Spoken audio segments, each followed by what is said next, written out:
இயற்கையின் மீது சுழற்சி உறுதி கொள்க. விழித்துக் கொண்டமிழா எழுந்திரு நேரம் வந்தாச்சு. வஞ்சக குரல் கேட்காதே, உண்மை இங்கே நின்றாச்சு.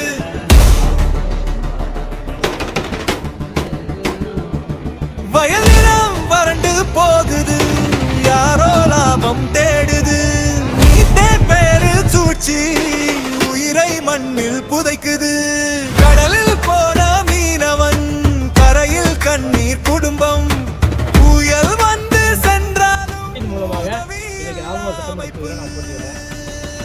தொகுதியில் பல்வேறு பிரச்சனைகள் மக்களுக்கான அடிப்படை பிரச்சனைகள் இருக்கு. குறிப்பாக நீங்கள் ராமநாதபுரம் சட்டமன்ற தொகுதியில் முக்கிய பிரச்சனை ONGC என்ற ஒரு பெரு நிறுவனத்தினுடைய பிரச்சனை தான். இன்னைக்கு குடிநீர் ஆதாரமே ராமநாதபுரம் மாவட்டத்தில் ஒட்டுமொத்தமாக அழிவு காரணமே ONGC என்ற ஒரு நிறுவனம் தான். இடம் ஒன்றை நிரப்புவதற்கு வேட்பாளராக நியமிக்கப்பட்டுள்ளனர்.